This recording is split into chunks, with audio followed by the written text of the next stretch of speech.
Yeah, great question, Annette. I'm just going to read your question. Is there scripture in the Gospels that says the devil and or Satan is human nature from man himself?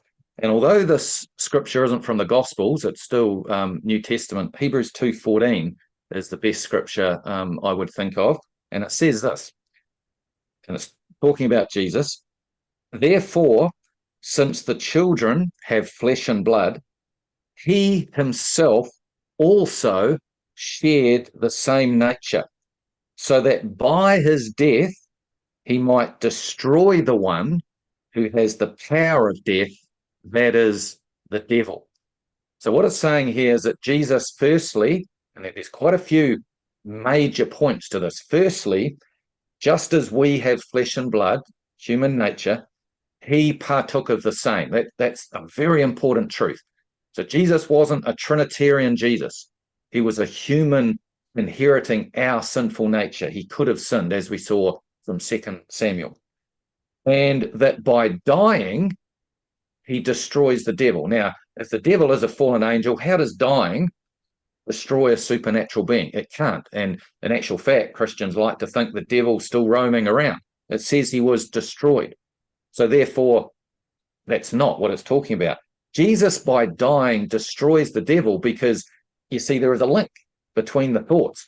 He's coming in sinful flesh. He's coming with human nature to destroy the enemy, which is what? Human nature. Why not come as a supernatural angel if you're going to do battle with a supernatural fallen angel? Do you see that point? So I think that's quite a good scripture that clearly defines that the devil is sin in the flesh. It's described as the one who has the power of death. And you read in Romans that sin has reigned unto death.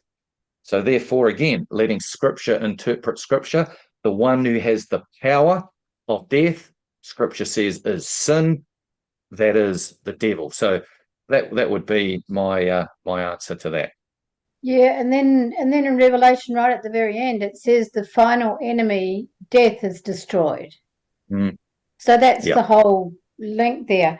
I found an interesting quote, John 13, verse 18, and that's just after